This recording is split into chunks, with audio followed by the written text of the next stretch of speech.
చిత్తూరు జిల్లా పులిచెర్ల మండలం దేవలంపేట శ్రీ లక్ష్మీ నరసింహస్వామి ఆలయంలో శ్రావణ మాసం పౌర్ణమి సందర్భంగా శనివారం సత్యనారాయణ స్వామి వ్రతం వైభవంగా జరిపారు.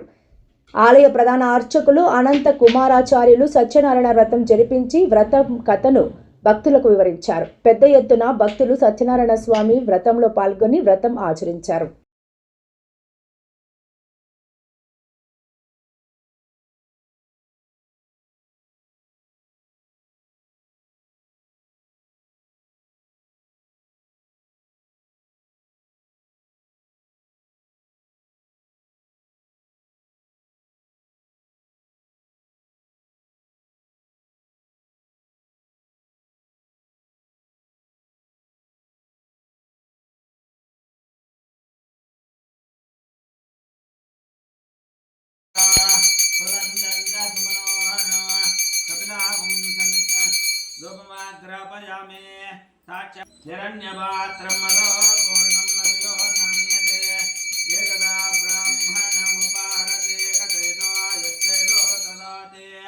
శ్రీమద్రమారమణ గోవింద గోవింద అంబరీశవర్ధ గోవింద గోవింద గోవింద జయ బోలో సత్యనారాయణ సంపాదారవద్ద గోవింద. ఏమి స్వామి నీ కోరిక అంటాడు. అప్పుడు స్వామి, భూలోకంలో మానవులంతా కూడా పాప కర్మల వల్ల పీడింపబడుతున్నారు. వాళ్ళకందరికి ఏ వ్రతము చేస్తే, ఏ పూజ చేస్తే బహిర్గతం చేస్తా ఉన్నాను. ఆ వ్రతము శ్రీ సత్యనారాయణ స్వామి వ్రతము. ఈ వ్రతాన్ని ఎవరైతే చేస్తారో, ఎవరైతే వింటారో వాళ్ళకందరికి ఆయుర ఆరోగ్యములు కలుగుతాయి అని చెప్తాడు.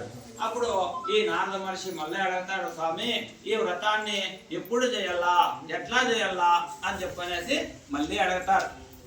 అడిగే కొందుకే అప్పుడు ఆ నారాయణమూర్తి చెప్తా ఉన్నాడు, నాయన ఇది శ్రావణ మాసం కానీ, వైశాఖ మాసం కానీ, పౌర్ణమి నాడు కానీ చేస్తే చాలా మంచిది. ఏ దినమందైనా కానీ శుభ దినమున చేయవలన.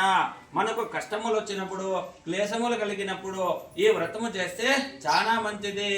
ఈ వ్రతం చేసేటప్పుడు మనము మనసులో సంకల్పం చేసుకొని మనకు ఏమి కావాలన్నా, విద్య కావాలన్నా, వివాహం కావాలన్నా, ఆరోగ్యం కావాలన్నా ఆ స్వామిని మనము భక్తి శ్రద్ధలతో ఆ వ్రతాన్ని ఆచరించేటప్పుడు భక్తిగా మనం మనసులో ఉండే కోరికను ఆయనకు విన్నవించుకోవాలా. ఈ వ్రతం విన్నవించుకున్న తర్వాత మనము బంధువులను, బ్రాహ్మణులను కూడా పిలిపించుకొని మన శక్తానుసారము ఆ స్వామికి లోభిత్వం చూపించకుండా ప్రసాదం సేరుంబావు చేసుకొని మొదటిగా కలశం మీద విఘ్నేశ్వరుని, ఆ వరుణదేవుని ఆవాహన చేసి విఘ్నేశ్వరుని, నవగ్రహాలను, పంచలోక పాలకులను, ఇంద్రాదష్టదిక్పాలకులను ఆ స్వామికి పంచామృత అభిషేకం చేసి ఆ స్వామిని భక్తి శ్రద్ధలతో ఎవరైతే పూజిస్తారో వాళ్ళకందరికీ సుఖ సంపదలు కలుగుతాయి, ఆయుర ఆరోగ్యములు కలుగుతాయి అని చెప్పనేసిందే ఆ నారాయణమూర్తి చెప్తాడు. ఈ వ్రతాన్ని 4 వర్ణముల వారు చేయవచ్చును. ఈ వ్రతాన్ని పురుషులే కాక స్త్రీలు కూడా చేయవచ్చును. ఈ వ్రతం మనము సిద్ధానుసారము నెలకు 1 మారైనా చేయవచ్చును. సంవత్సరానికి